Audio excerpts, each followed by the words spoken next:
What is going on, ladies and gentlemen? Today's video is going to be a bit different. I know many of you have loved and enjoyed the whale chats, the community chats that I have done over the years for this game, usually related to big news drops that have come in to Star Wars Galaxy of Heroes. Today, we're going to be doing that again. It's going to be a little bit different, though, because we are focusing specifically on guild leadership. We had some big changes to Territory Wars, which Territory Wars for a lot of guilds, I mean, some guilds are really gung-ho about Territory Wars. A lot of other guilds have been very kind of just chill about Territory Wars. And now the game is placing specific emphasis on winning Territory Wars. How is that going to change the scope of the guild landscape, and how are guilds reacting to and responding to this? We're seeing everything across the spectrum right now, and so I have organized a panel of guild leaders today, and you can see all of their names here over here, and also the guild GP that they represent. So we've got everything from a 270 million guild, which is going to be under that bracket of receiving those Relic 9 rewards, all the way up to kind of the top echelon of Territory War, Shadowlands, represented by Yoda Force and Sean here at 438 million GP. And so as we get into this, I'm going to start by just kind of introducing everyone, and then we've got other questions, and I'll also be taking questions from people who are watching this live. So let's start with Avinash. Tell us a little bit about yourself, Avinash. You represent what guild, and we see your GP, 398 million. And you remember to come off mute. You know, that would really help.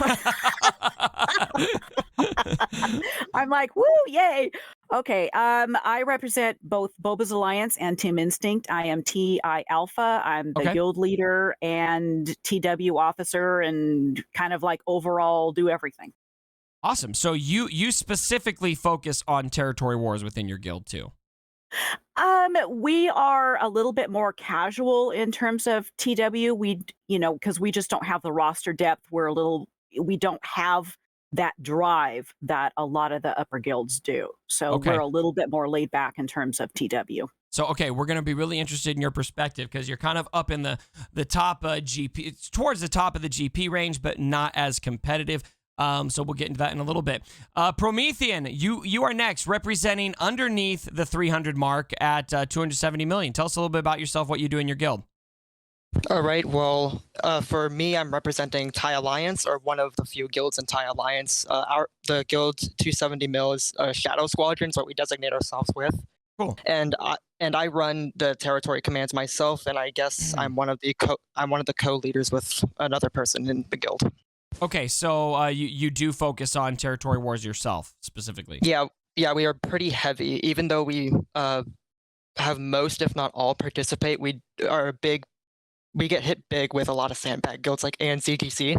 Happens all the time. Oh, okay, so we will talk about sandbagging in this chat. I'm sure your perspective will be interesting on that. Rogo, we're glad to have you as well, representing the 307 million mark, just above where you're going to be able to get those Relic 9 rewards. But for you guys, you'll get Relic 9 if you win. You'll get nothing if you lose. I'm sure that we'll have plenty of discussion on that. But tell us a little bit about your guild, what guild you represent, and what you're doing with Territory Wars.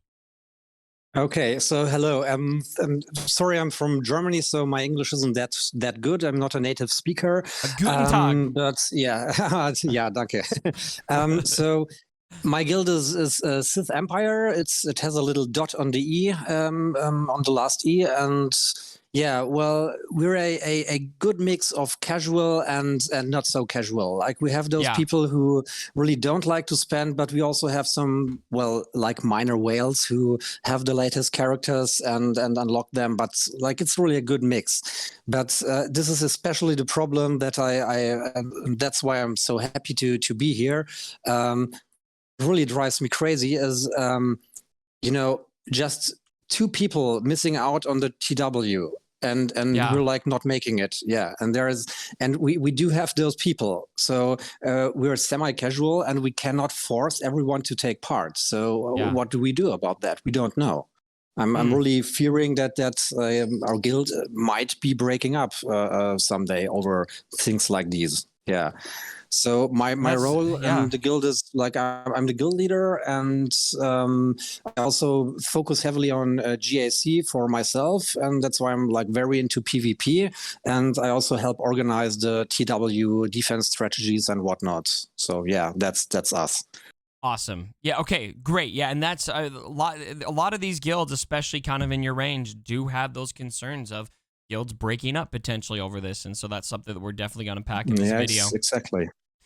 Go Cubs was having some audio issues, but I think he's showing up now, so we'll jump back up to him. Go Cubs, you represent some stupid guild. I don't know. Viva Laporte. Oh, wait, that's my guild. Crap. I'm talking crap about my guild leader. One of my guild leaders, at least. Tell us a little bit about yourself. Yeah, well, we're in port. We're 370 million. I help run TB and TW and recruiting and just dabble in a little bit of everything. We got a really strong leadership group, and so we all just help. Yes, we do. As a crew to do stuff. I don't know. I'll just say that I'm a little concerned about what could happen, but also I'm pretty optimistic. I don't think it's as big of a deal as people are making all this out to be. So fair enough. Yeah, and we will definitely dig into that. Thank you, Go Cubs. Rub Cole, 360 million. Tell us a little bit about yourself. Yeah, so I'm from the Republic, representing that cluster right there. So Awesome. I'm from Mandalore. That's our guild. Okay. And I'm currently the guild leader here, so I kind of just oversee everything. I don't have kind of a specific role anymore. I just kind of oversee everything, if you can say it like that. You're the watcher. Yeah, I'm the watcher. You could say that. All right, awesome. Republic. That's one of the oldest alliances in the game, so that's awesome. Sean is representing Shadowlands. Sean, tell us about yourself. You're not the guild leader, but you specifically run Territory Wars, right? One of the few that do, but yes. So Yoda is our guild leader. He's here as well, muted. And yeah, so we go in 50 every single time. Our matchups are usually the top 10 with the normal rotation. We take Territory Wars very seriously, and it's fun. I'm one of the few that also do the theory crafting, coming up with counters. Luckily, I have we have shard mates that also share arena payouts with us, so we can kind of test things and kind of come up with things on the spot. Yeah, which is really nice. Awesome. And yeah.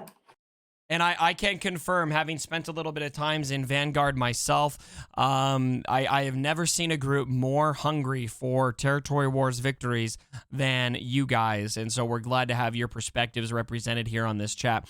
Toyota, 280 million, representing Gid, and you guys may know Toyota. Yeah, you might know me. Some people know me, I think. Yeah, actually, it's an interesting story. We're in the middle of a three-way merger inside GID right now that I'm trying to put together, and this came out right in the middle of that, and so it threw a little bit of a wrench in our plans. Okay. Yeah, so we'll definitely be digging into some of that. Voice, 280 million as well. Tell us about your guild.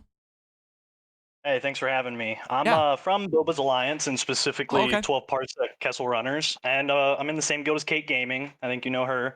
We don't really have we don't have a specific guild leader, but we more have like a council or a group that runs things together.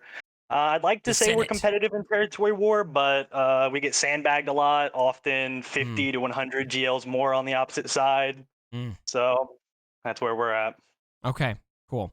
And then Yoda Force, we already talked a little bit about your guild, but say hello. Tell us a little bit about yourself. Hey, Cubs. Thanks for having me. Yep, Yoda Force. I'm the guild leader of Vanguard and Shadowlands. We are very focused on TW. It is our main drive, and we spend all of our effort into making TW the most fun part of the game. And now, finally, we might actually get good rewards for it.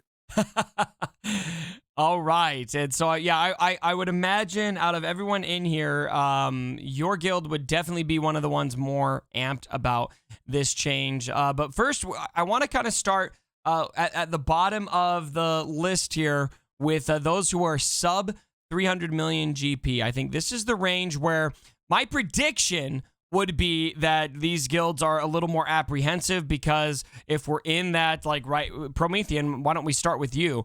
270 million is where your guild is at. So Division 17, you've still got a few divisions to bump up before Relic 9 rewards are even possible for you guys.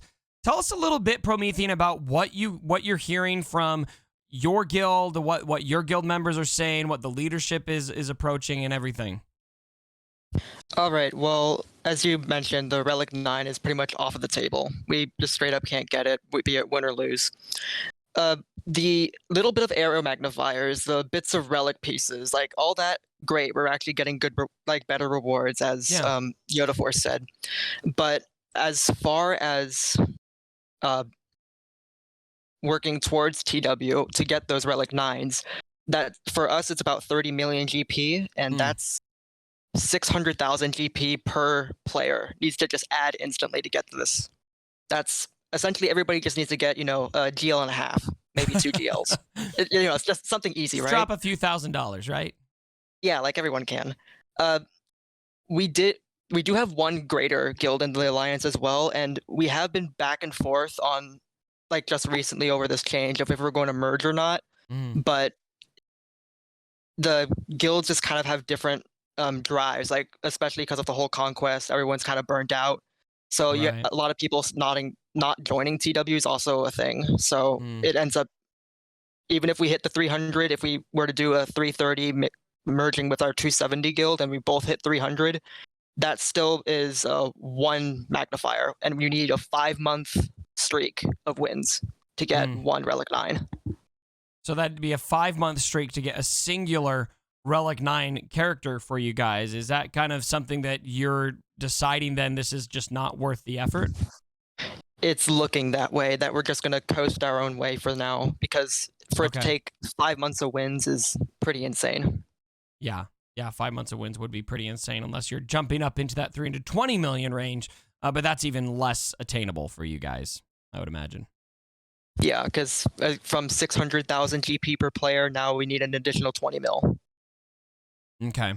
Yeah, and that's I think one of the more valid concerns that I'm hearing right now for guilds right in your range. Toyota and Voice, I want to give you guys a chance to get in here. Maybe Voice, we'll start with you. I think I heard that in your community you might even have a guild breaking up over this. Is that accurate? Or tell me a little bit about what the environment's like for you guys at 280 million. So a lot of our decision is based on how these matchmaking changes are going to be implemented. And they were very vague on it because they don't want people to abuse it. But how that's implemented is going to be a very pivotal decision for us. If it turns out that GL count matters more, we won't be as ready to break up, because then it's just, we have our GLs and they match based off that. It's okay. But if it's not like how it is now, where you can have just horrible matchmaking and just get pummeled into the ground, this emphasis on winning is a big deal. Yeah. And we might have to drop a lot of people who are 0 to 1 GLs in order to really get to that point to where we can be competitive and get these rewards that we need to progress the guild, really. Yeah, right now it sounds like for you guys too, territory wars is something that you've cared about. Yeah, when we get a fair matchup, it is probably the best environment for our guild. We love cooperating. We're great at it, but it has to be a fair matchup. So we're looking forward to seeing how those changes are for matchmaking. So that leads me to an important question. So obviously a lot of the focus on this chat will be on Relic 9, but when it comes to the actual competitiveness of the game mode, for guilds who are sitting at 280 million or 270 million, because I'll let Promethean, Toyota, or Voice, either of you guys want to get into this, let me know what you're, and even Rogo, you're at 307, you might run into this too, but you get a lot of guilds sandbagging to get to you. Is there a part of your community that is excited about these changes? Maybe set Relic 9 aside, but maybe this is going to prevent those sandbagged matchups. Yeah, I think myself as a TW officer, I'm really happy about that. To not have to go tell my guild, so we're facing a guild with 40 more GLs. That would be nice. It would motivate people to probably even to join TW, because you do get a lot of people who don't join. Because it's just, at times it's hopeless. Yeah. So I do think if the changes are significant to matchmaking, I think it could help a lot. Rewards aside, it could help in at least the the enjoyment of the game mode. And you would think that matchmaking would hopefully address that, but then also you've got guilds where maybe they're not sandbagging, but they just kind of have people who are burnt out. Maybe there's not much incentive to win. Go Cubs, that leads me to you right now. I know in our guild in Port, we definitely have like an optional join kind of mentality. I haven't talked to you about this to know exactly what the plan is, but I would imagine we're going to see much more of a push to, we want everyone to join because we want to hit the right bracket. We want to win. There's more incentive to win now. And that kind of has me motivated to join myself. So it was brought up yesterday that, like, we're pretty lax, and, it's set up right now to where if you join, you must participate. It's that simple. And so we don't have any issues when the people join. We do pretty well. We've like over the last 35 TWs, we've lost 6, and 2 of those were holiday ones where in our guild, if it's a holiday, we basically take it off just so that people can enjoy time, with their family or whatever.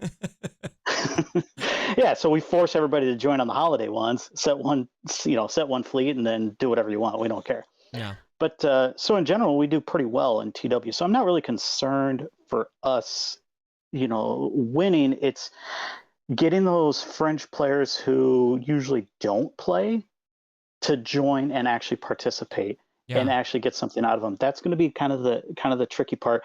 We've already talked about it ahead of time. We're 370, and we want to. It's sad that we want to make sure we get to 320, at least for this week. We're that we're going to keep it lax still, and then the next set of TWs we want to get to 340 and have that as our baseline moving forward. That a way that you can still have 3, 4, 5, 6 people with real life situations, deal with those, and we can still kind of enjoy the game mode. Right.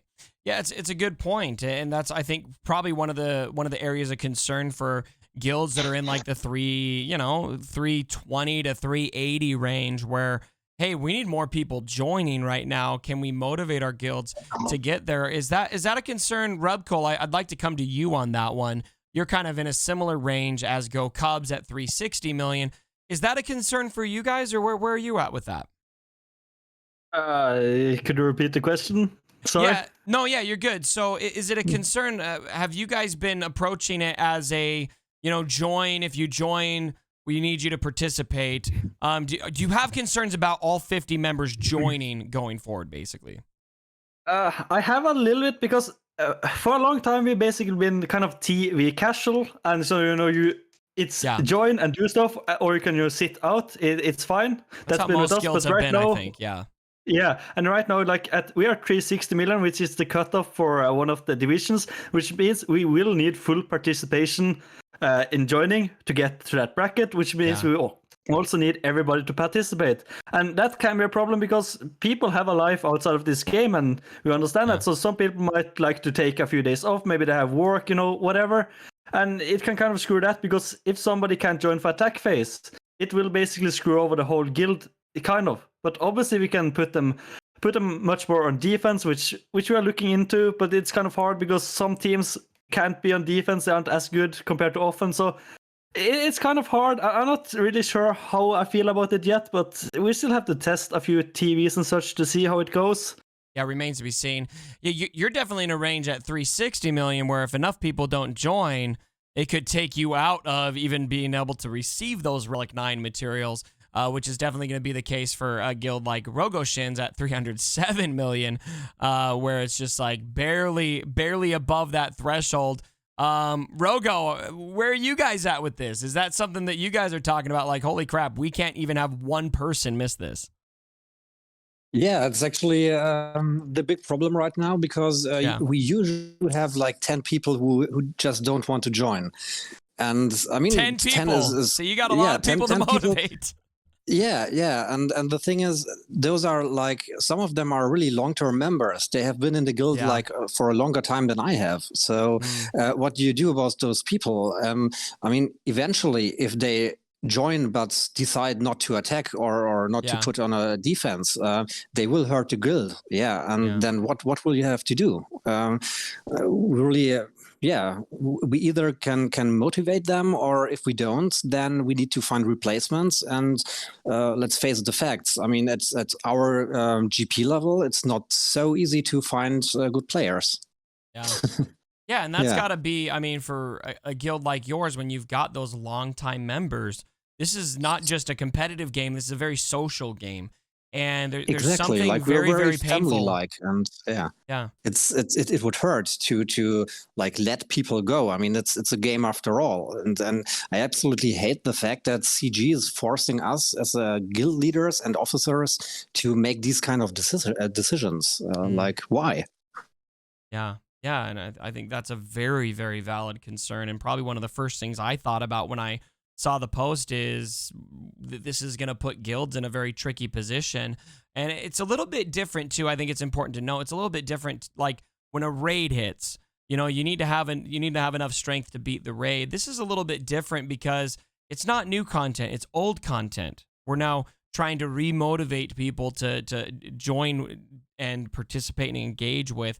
It's a little bit different than, okay, now we've got this new challenge that we need to figure out. And so, Avinash, I want to come to you, and then we'll talk to the tip of the spear in the 438 million range. You said at the beginning of the video your guild is very much casual too. Where do you guys fit in on this conversation? What's the mood like for you guys up close to 400 million? You know, it's very similar to like Go Cubs and Rogo in talking about how the guild is put together. Ours is a little bit more casual. It's definitely optional. It has been for several years because that was a way to help retain members and not have to recruit on a daily basis. And we've had members that have been with the guild much longer than I have, and I've been guild leader for nearly 4 years now. Wow. So yeah. Wow. So this is like a day one guild. It is. It is definitely day one guild, and I'm a day one player, so it's just like wow. You don't just boot somebody who's been in the guild for 6 years. Absolutely not. Yeah. You know, we've built up a community. We've built up a balance within the guild that it makes a lot of people happy. We have a lot of free-to-play players. We have some whales. And it's a fantastic balance. We have some low GP players. We have players that don't have the best rosters in the world, but their attitude is what drives us. That's cool. It is their attitude to improve themselves, to get better rewards, and to try their best to be a part of the guild. I don't want that to end. Yeah. Do you have fears right now that that culture is in jeopardy because of these changes? It is definitely in jeopardy right now. It is definitely in jeopardy. A couple guilds and I, you know, I'm also a member of Team Instinct, and we're putting our heads together, trying to come up with a solution to make as many people happy as possible, trying to come up with some kind of a solution that we can do. We do not have, if we're put up into the gauntlet or near the gauntlet, we do not have the roster depth. We do not have the manpower to be able to run the TWs and stuff. It's just basically kind of me. I have a couple other TW people, but they work, and they have the type of jobs that they can't just stop and help out. So it's just me that comes up with a lot of the stuff and open up the hotbot and all the other stuff that I do. Yeah. And that's an overload, and there's just no way that we have the rosters. And it's a concern that those people with the smaller rosters may not have the time to participate. So if you want them to put extra defense, their roster just isn't going to cut it. Wow. So it's just, there's so many things to think about, and to have it announced yesterday and then updated yesterday, we have no time to absorb what all this information is and to be able to try to come up with some kind of a solution. So this week is going to be just really kind of crappy and stressful slogfest. And it's something that I think is interesting to examine with your guild. You will likely have an interesting dynamic, and I'll let you speak to this, where you've got, you know, both the very, very committed hardcore Krakens at the top of your guild and the more casual people who, or maybe not necessarily casual, but the people who just maybe don't have as developed of rosters, and a wide range of goals likely when you've got a long-time guild like that's more like a family. So how do you balance a dynamic of maybe there's people who are like, well, it's fine, I don't really care for Relic 9, and then there's other people, no, I care profoundly about Relic 9, and we need this. And how do you keep both camps happy? Is that one of the big things on your mind right now?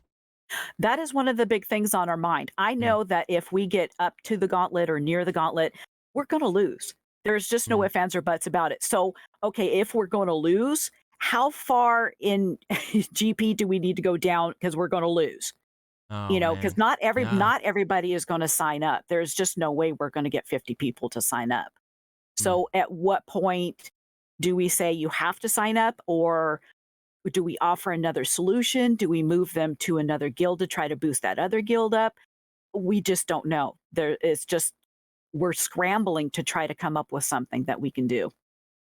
Difficult decisions right now, and I think this is a big value of having this chat, and I really hope CG is listening to this and considering kind of where a lot of these perspectives are as we evaluate maybe some changes that should be made. And we towards the end of the video, I'd love to give a chance to maybe have some of you guys recommend some things that you would like to see change. But thanks for your perspective on that, Avinash, and everyone else right now. Now, we're going to get to the top of the community here. Yoda Force and Sean are representing top 10 Territory Wars guilds. Like, even without rewards being incentive, this is a guild. Vanguard has been a guild that literally just eats, sleeps, drinks, breathes, poops Territory Wars. Like, everything you guys do is Territory Wars. That's right. So, yeah, that's right. So, how are you guys feeling about this? I would imagine that you've got predominant excitement here because you're already so committed to this. Are there any concerns for you guys, or is it pretty much just excitement? It's a lot of excitement on my part. To me, this is one of those things that's not going to really affect the guys that are really interested in the PvE aspect of the game, because let's face it, you don't need Relic 9s. It's not going to affect those people. It's going to affect the guilds that are TW focused and GAC focused. So for those players, it's going to actually help them out because they're going to want to go to a different guild or have the guilds actually discover who they are and what they want out of the collective. I mean, people have to know who they are. You know, you get like-minded people together. Right. You're going to work towards your goal. So it's going to be a way of, guild leveling and correction to matchmaking. That's the way I look at this. As for that, we finally get rewards for putting a lot of time and effort into TW planning. Yeah. It's great. Yeah, and so that's kind of exactly what I expected to hear from you guys. It's good to know that there are guilds out there that are very excited. Yoda Force, I want to hear Sean's take on this, but would it make sense to you that maybe this is a very small percentage of guilds that are feeling the way yours is at? Have you thought about that, or what are your thoughts? Yeah, I have thought about that, but this is really geared towards the people that are PvP players. Yeah. So the PvE players really won't matter. It's not going to affect them too much. You don't need Relic 9 to go beat the Rancor. You don't need it to go beat the Reek. It's not necessary. Yeah. So are they just concerned about having Relic gear not available to them, even though they're not really in a stance where that Relic piece is going to make the difference between a win and a loss? No. Well, not only that, Yoda, too, with them, changing the rewards for Rancor, for challenge, it's, doing better in Rancor isn't necessarily going to get you any more material anymore, right? Yeah. That's right. So, So, Sean, where are you at with this? What is your perspective? Pretty much the same as Yoda Force? Yeah, so very rarely do they make changes where our territory war leads are very excited. But I can honestly say that a lot of us were very excited yesterday. Sure. I do see there will probably be some maybe potential inner alliance arguments between shuffling, because a lot of the top guilds that have multiple different guilds within the alliance shuffle for matchups. We all know that the matchups are predictable. And depending on who you're going to go up against, they do shuffle their people around. So it's so funny that that's a whole other level of Territory Wars planning that I just can't even imagine. And you can imagine that some of those will no longer want to give their best, give up a player, or exactly, Right. You know what I mean. So there is potentially from that standpoint some maybe stress in planning on how are we going to manage these personalities that want to keep their best people. Well, yeah. So, guilds are not going to want to give up players anymore, right? Even within Alliance. And better players may want to go to the better, to the bigger the guild, right? If Right. they know a matchup and they know it's an easy win, wouldn't everybody want to be in that matchup, right? Right. So things to consider, things that kind of to be determined on how people are going to react to it. But yeah, we were all pretty much excited about this. And again, very rarely do we get to say a change that CG made is something that we're all excited about. Let me just jump in really quick. Now, Sean is, one of the in TW planning in VG, and he's free to play people. So this means if you get people that are like-minded, you don't have to just keep going vault after vault. Right. You could manage your time, manage your resources, work with people that have the same goals as you, and you'll still win and you'll still get the rewards. If you want to stay friends with people that are in your guild, great. If you want to change guilds because it's something that you want, have a Discord, have your friends there. It's all about like-minded and creating a community that involves you the way you want it to be.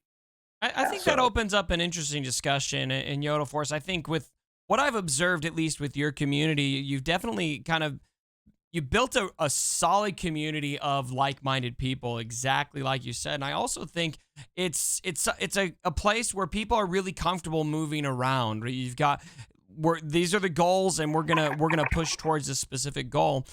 I think a lot of different people or a lot of different guilds might feel differently about that, where it's not as much about we need everyone to be like-minded. It's like, these are our people and we want to take care of our people. Is anyone else kind of in that camp where this idea of, well, we can move things around towards different goals, that's really not something that is as much on the table or something you're comfortable with? And I'll open that up to anybody. Let me just jump back in there really quickly and say, we're in Shadowlands. We are TW focused, but we have a guild, Fallen, that is not TW focused, but they're TW serious. So they love TB. They love the aspects of light and dark side TB. And it's mandatory join for TW. Right. But their loyalty and their heart is exactly where it's supposed to be in TB for them. So it's not like, everybody has to do the same thing we say. Work towards your goals. Right. And could I jump in real quick? Yeah. Okay, so the whole train of thought. Joining or like even it's what sounded like swapping out for TBs. So we do have the ability to do that because we have a 330 Alliance guild and a 270. But the moment that came up, it basically sounded like Crankcore Merking all over again, and that was an immediate off the table. So if we were to shuffle players just for TB and then manage maybe 16 accounts each, everyone was having Crankcore PTSD again. And both guilds, even our 270, can farm Crankcore by themselves. So the fact that now we're going back into Crankcore Merking for Territory War, we became independent on Crankcore because that was the goal. But now, if we're needing to be, we have to like coexist with Merking again. But now for Territory War, it's going to sound like hell again. Yeah. And I think where a lot of the motivation for this will come is kind of this conversation on how important is Relic 9, right? I mean, and this is something that Yoda Force was kind of hitting on, like, is Relic 9 going to make or break you? Probably not. It's just one more Relic level. Is that how everyone is feeling about this? Or is it kind of feeling like, no, this is like the top resource in the game and we feel completely shut out from this? Where's everyone at on, I guess, how their guild perceives missing out on Relic 9? I'd like to jump in here if I can. Lots of people. Let's start with Rubcole, and then we'll go to Go Cubs. So I like what Yoda first mentioned about Relic 9 being most important for the PvP players, but that's right now. What about the future? Like, what about the next GL? That will for sure require higher Relic, and that's when the problems will start, because people who want to start early on also gathering the Relic material so they're ready for whatever next comes. So I feel like if it was only for a PvP and wasn't needed for anything else, it wouldn't be that much of a trouble. But it's what's next. That's what's bothering me. And Crumb did, I think that's an excellent point you just made, Rubcole, and probably I was hoping somebody would make that point without me having to bring it up, because I asked Crumb about that in my interview with him. Is Relic 9 going to be needed for GLs? I would assume it is. And he wasn't able to say yes 100%, but he basically said, yeah, I'm sure that'll happen. So yeah, I think that right there is it's not just about PvP. It's about potentially being excluded from those future GLs. Okay, go Cubs. What were you going to add? Just real fast. So a lot of people worked up about the R9 coming in and all the, and the materials for it. And a lot of people were upset when CG first released the fact that it was coming out. And they're like, oh no, this is what we got going on. It's going to come in so slow that I don't think it's that big of a deal, because even the top end guilds, like, with Shadowlands here, like if they don't win every TW, like it really slows down that progression. And unless you're buying it, like literally with packs, you're not going to get some huge amount. So the only concern I really have is, what was mentioned is for a GL down the road and making sure that we have that option, which I think by the time that next GL rolls around, there might be the option to get it in other places. And I don't think it needs to be that big of a concern. What came up today, since the TW just opened, was those other loot boxes with the other gear. There's a huge difference between the win and losses on those, and there's relic materials and relic salvage or whatever in those, and I don't think that was even talked about. And I think that can make a bigger difference than the R9 stuff. Interesting. I agree with that 100%. Yeah, because if you check, I think I saw a couple of those. You lose some of the relic packs if you lose, but if you win, you have the chance to get 10s and middle cards. That sounds like right pieces instantly. Yeah. Plus, as they mentioned, the whole a GL could be in the future thing. Yeah. It ends up being like we had 0 relic 8s before that, then 2 hit for JMK, then 4 hit for Lord Vader. I think there's going to be at least for 1 relic 9 in the next GL, and remember that's usually 6 to 7 months away, and you need 5 months streak for a 300 mil guild. You are barely meeting that 1 relic 9. If a GL needs to take 2 relic 9s, you're out the window. It's just straight up gone. And at that point, you don't know if there's going to be different packs released. It's one of those things where even somebody at my level, say we go ahead and get a nice little win streak going, I'm not jumping to put an R9 on anybody, because when the time does come for the next GL, I'm going to have that in the bank to find out when I need, Relic 9 Tuscan. I got it. Yeah. It's not going to be like a massive flood. Cubs has a really good point. Kind of gauging the room right now, I think this is actually a really interesting point that's kind of being made by everyone, is the pace of how quick we're getting these Relic 9 materials. I mean, in most, say it's 50-50 for a lot of guilds. Most guilds are at most going to be getting 1 to 5, right? But maybe 50% of the time getting 1. Not very many guilds are going to go on a 5-month Territory Wars win streak. Maybe Shadowlands will, but most guilds probably won't. And so the amount of Relic 9 rewards, you need 20. The amount of rewards you're getting is just so insignificant that it almost feels inevitable that there's going to be other ways to get this, is kind of what I'm hearing from everyone. Yeah, it's basically Galaxy of Hoarders all again. Not that it ever changed that way. It's always been that way. Yeah, it's always been resource management. Yeah. So is that enough?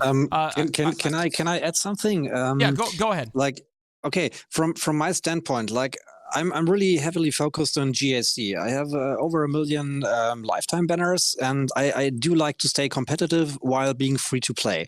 And I would really love to do it on my own terms, without relying on the whole guild to get me the newest shit. And it's gonna be a problem. I mean, if my guild doesn't pull the way, then I will face problems in GAC, I guess, sometime soon. I mean, like not right now, but being another free-to-play player, if I can comment on that, and everything you're saying, I agree with. The reason why I've changed guilds in the past is because if I didn't, I wouldn't be able to keep up, right? Yeah, if you're not spending money on the game, and you're not in a guild that can give you the rewards, you're just going to get far too behind and not able to but okay. But think about this. I mean, we have people in our guild who have like 6, 7, 8 million GP. Those are like not totally casual players. and suddenly those players are like their value just drops because they're like don't do as much as other people do. I don't know.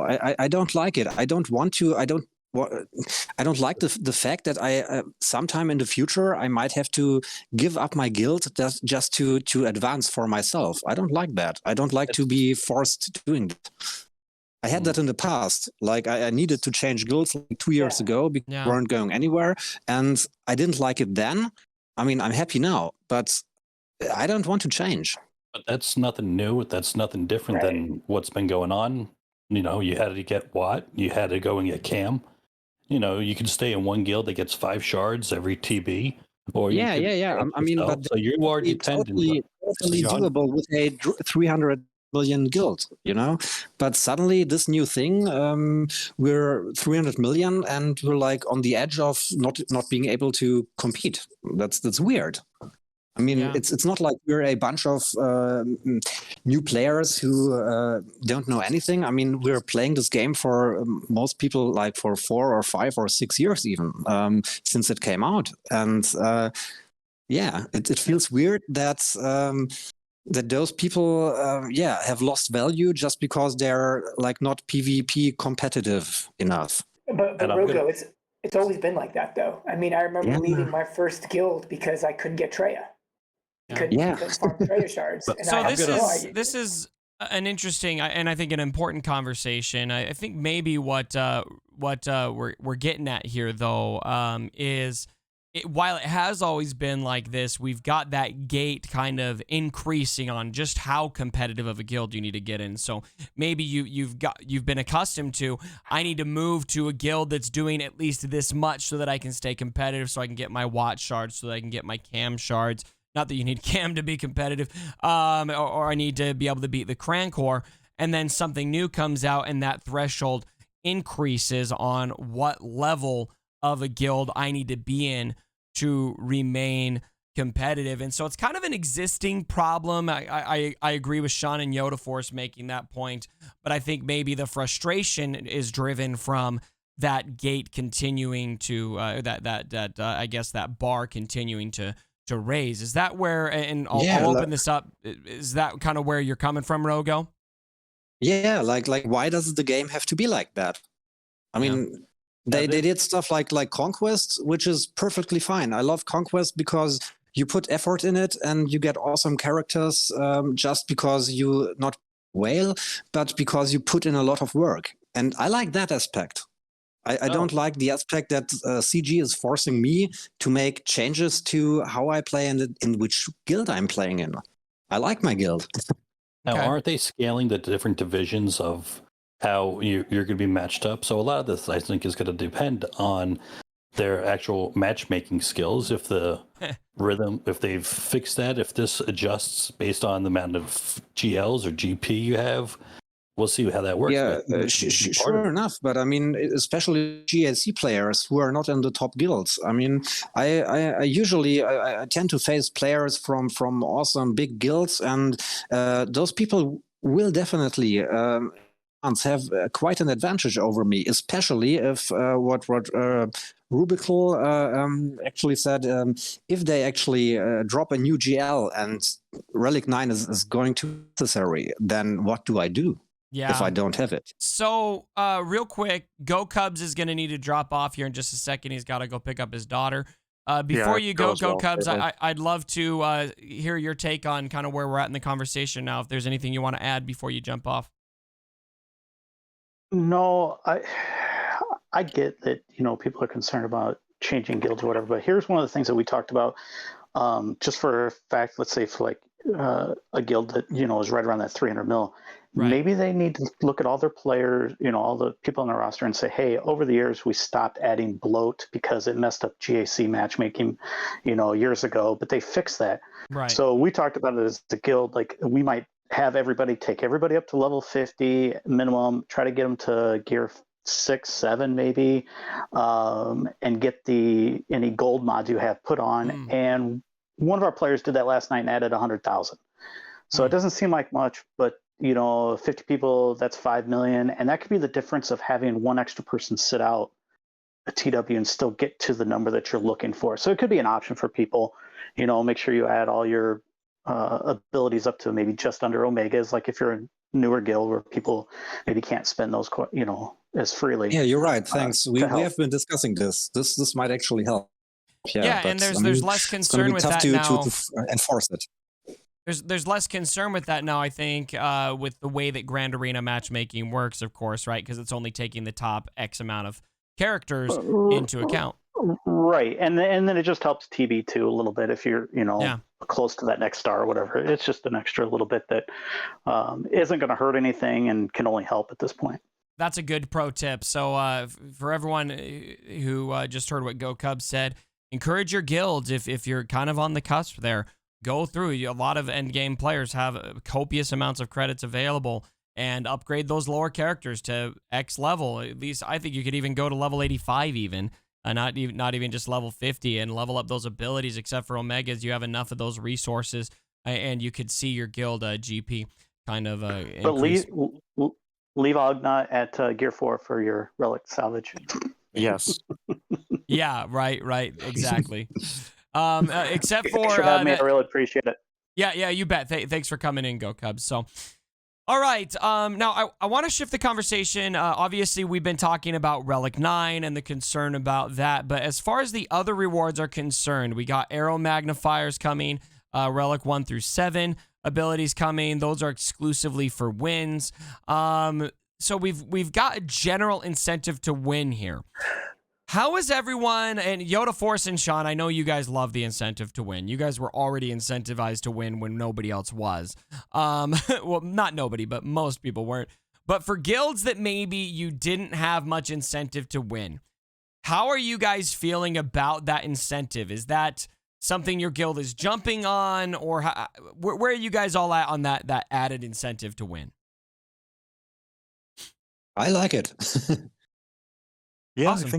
I think I absolutely enjoy it. Yeah, it's only positive. I think. Like, I mean, some people might be motivated by it, others might not be, but more incentive to win is never really a bad thing. I feel like it's worse if you have zero motivation to participate, because if there's at least something at the end, more people are going to at least participate and try to win. So I think for me, especially with this merger happening, I have a little bit more hope that we'll be able to at least have people participating, because that's a problem we've had in the past. Is it's just so, it didn't feel like it was worth the effort. Yeah. And so we would have people join and not do much, or people not join at all, or what have you. So I do think that this will be beneficial for that. For voice, haven't heard from you in a bit, and Avinash, want to give both of you a chance to jump in on that question. How are you feeling about the incentive to win? Yeah, I'll jump in. We're very excited about the competition. We love it when there's a competitive nature to it. Sure. But we are worried that with this extra incentive, that certain players might even be scared to attack, because if they mess up, that could cost the guild, So what do we do in that scenario? Do we kick them because they're scared to attack? They can't just lay everything on defense, because certain teams, aren't as good on defense. So it's going to be this, we're going to have to think about it for a while over a couple TWs, but we definitely have a couple players who are typically scared to attack anyways, and that was emphasis on winning anyways. Avinash, where are you at? Well, well, I don't mind the competition and wanting to win in that, but it's something I'm not that excited about at the top. If I was in like a more medium guild, I would probably be a little bit more excited about it, because it's like that way you're moving towards the top, or upwards, I should say. Being at the top, if we get into the gauntlet or close to it, we're going to get our butts kicked right off the bat, and that's just a fact, because we're not TW focused. We don't have like a multitude of mod compliances that you have to follow type thing. Although I have mod compliance, but it's kind of more a suggestion. And I think that the best that we can do is just go in and if we know we're going to get our butts kicked, we'll figure out a way to relieve the stress of that happening. I don't know how yet, but I don't want people quitting because this is just too hard. We don't want focused TW guild. You know, I came to this guild because I was burned out at the top and stuff. You know, if we were up against, say, Shadowlands Vanguard, you know, Yoda Force there, we would just throw some Bantha Poodoo at them, maybe, or something, you know, scare them off. Then maybe scare them off with your front wall of Jawas, right? Yeah, exactly. Scare him off with that. And who knows? He might be so scared he might let us win. Who knows? So, but it's a matter of trying to relieve the stress in the guild about what's going to happen. And you really focus. do have a unique case because you're up in that top echelon, right? And so for you guys, you're so accustomed to a lot of the guilds that you face are just so TW focused. You haven't been that it's going to be difficult to find the motivation to even attempt to win because you're used to getting wrecked by that super heavy focused TW zone of the game. Do you think that there's potential there that maybe the matchmaking could adjust things for you guys so that you are facing opponents that are realistically possible to beat? Or do you think that's just kind of where your guild's at? It's just more of a motivation thing and kind of the mental mindset, and matchmaking won't really matter? It's hard to say. It's really hard to say. We have just found like this balance for so long that now it's disrupted, and we need to find another type of balance that will help the guild and still retain the members and not have to go recruiting people that may or may not be motivated. The best we can do is just say, look, just do your best. We'll do what we can. If we win, we win. If we lose, we lose. And that's all I can do at least for this week. Yeah. And we'll kind of put our heads together and figure it out for the future. I believe they said that based on your record, that's how the matchmaking is going to continue to go on. So as long as you do put a good effort in, I think the game technically in CG should take care of its players one way or another, because I don't think they want to lose players over losing in TW. And it just doesn't work for them. They've made it where now the new characters on the hard nodes, you get double drops permanently. So with that being said, they want people in there. They want people playing the game. They're not trying to scare people away. They're trying to advance guilds quicker. Good point. Yeah, and that built-in loss record into the matchmaking, I think, is one of the best things that they changed here, so that guilds who are trying and not getting there over and over again have that added layer of protection that kind of prevents them from continuing to go up against guilds that are just crushing it. Got a couple questions here. We're about ready to wrap up here. But we kind of touched on this, but 2 questions from the chat right now. What are guild leaders doing regarding the possible guild shopping for the top half of your guild? If you have more of a broad guild, what incentive do you have for the top 10 to stay? And then this kind of goes along with that. For the guys in the lower brackets, are you concerned about losing those higher GP members to get those Relic 9 mats? Well, I would be concerned about that. But we, as I said at the beginning, we're kind of in the middle of a merger, which ironically happened before this. We started because we have 3 guilds that were all in a spot where there's like half casual and half committed players. And so we're merging into 2 guilds, one that's more casual, one that's committed. So I think for the higher GP players, we'll all be together. So I'm a lot less worried about that than I was before this merger started. Like if this happened like 2 weeks ago, I would have been really worried about it. So kind of just coincidentally with the time where you're at, you're less concerned about it. I'm less concerned about that and more concerned about other things, like getting a merger to work in this environment. Right. With everyone being burnt out and all that, it's more difficult. Maybe Voice and Promethean, you guys are in the same range, but maybe not going through a merger right now. Is that a pretty huge concern for you guys, or are you not too concerned about it? Yeah, we're pretty worried. If even a couple people leave, it could be an avalanche and just more and more people go. And then at that point, the guild breaks up. We have to do mergers. And, we've been together 3+ years. That would be almost devastating. And even not even the top end. We had somebody leave today who was just scared of letting us down. He didn't want to put the stress on us for losing territory wars. So he was like, guys, I just got to dip out. So that's a different stress on the opposite end. But if even 4 or 5 of the top end leave, that's going to be a devastating blow for the entire guild. Yeah, and as for me, I guess my guild's kind of lucky. Our top end, like resident Krakens of the guild, are pretty committed to our squadron specifically of the guild alliance. Yeah, that's good to see. Yeah, but on the merger type side, because this TW things did spark the whole merger idea to us. But the issue is because of the whole burnout, it's the top GP players mostly that have more burnout than all of these new hyperdrive bundle, get 2 GLs almost instantly. Those are the people with the drive getting rank 1 in arena without having to care much about, 200 GLs in the squad arena to fight over.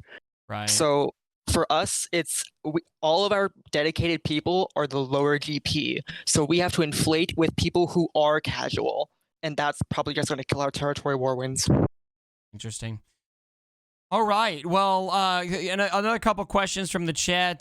This one a little bit more amusing. Somebody's asking why Sean is so sexy. So Sean, it looks like you got a fan club in the chat. Yoda, you as well. I have a feeling that's one of your guildmates. Well, I concur. Well, I've seen Sean and he is really sexy. Oh, the guy wow. works out like all the time. He's like a scientist, brainiac. I mean, everything about him just oozes sexuality. That's why he's the TW lead. One of them. So, I concur. So many bromances that have emerged from this game. It's so funny. So, anyway, sounds like Ian. By the way, I'm not even checking. It sounds like something Ian would say. It actually wasn't Ian. Although Ian did give you a shout out earlier too. So he does seem to be a fan of you too. It was Dylar. Yeah. Oh no! Talk about sexy. You got Ian and Dylar. I know, right? Lots of love. I'm seeing a lot of people getting call-outs from their guildmates that are excited to see their guild leaders represented in this chat. And so everyone who's watching the video recording of this, if your guild leader was in the chat, be sure to leave a comment and tell them why you think your guild leader is sexy. So we're going to wrap up there. I think this was a really productive chat, and we may reassemble the same group to kind of follow up once we've had, a couple of months with this. How is everyone feeling after we've seen it in practice? It seems like by and large, the lower GP guilds have a lot more concerns about this. There are some positives to glean from this, with the incentive to win seems overall to be a positive thing for most of these guilds. Concerns about losing members who are going to be leaving for the greener pastures to get those Relic 9 materials. A good, healthy debate on whether or not the Relic 9 materials are even that big of a concern based on the pacing and based on PvP components. But then, of course, we also have the concern of requirements for GLs. And then, of course, Yoda Force and Sean, they're just happy about all of it because Territory Wars is literally their whole drive for playing this game. And so we're happy for those guys. So before we jump out, is there any point that anybody was just dying to make? I've got less than a minute here to end the video. So do so quickly. Is there anything somebody was dying to get out that we didn't get a chance to say? I actually have one thing. So the crank core rewards that hit that basically made everybody had 7 arrow magnifiers if you weren't the bottom 10. We launched the raid before the patch, and the patch interrupted our time of killing the raid. So we killed the raid after and got those rewards pretty much hours after the patch hit. Sandbagging your rank to 40 still gets you more gear than rank 1, and you got the same arrow magnifiers. Wow. Oof. So that's, and I think that's, we were mostly focused on Territory Wars in this chat, but I really feel like the changes to flattening out the Crankcore raid was one of the best changes I've ever seen. I think that's really, really healthy for guild, especially a guild like Shadowlands, where you've got a lot of competitive dudes in there, and having built-in incentive to maybe ditch the guild to go to a lesser guild so that you can get the rank 1 rewards seems counterproductive. So I'd imagine, unless you're one of the guys who was consistently getting rank 1, that was probably viewed as a pretty positive change for you guys as well. Yeah, because the rank 40 got better than rank 1. It was, well, in my case, because I ran both accounts, I got exactly rank 40, straight up more gear, even Chirotechs, compared to the Mark 7 shield gens my rank 16 got. Yeah. Thank you, CG. Thank you.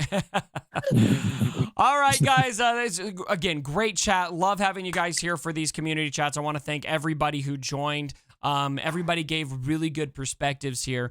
Please fill the comments below, guys. Where are you at on all of this? Who did you agree with? Who did you disagree with? Be respectful in the comments. I know that there's people who are gonna maybe be salty about one take or another. Please be respectful to our guests always. If you want to have salt towards people on this channel, have that salt be directed towards me, not the people that I bring on to share their honest opinions about this game. Please be respectful to them. So, all right, guys, thanks so much for joining me. And as always, my brothers, don't forget,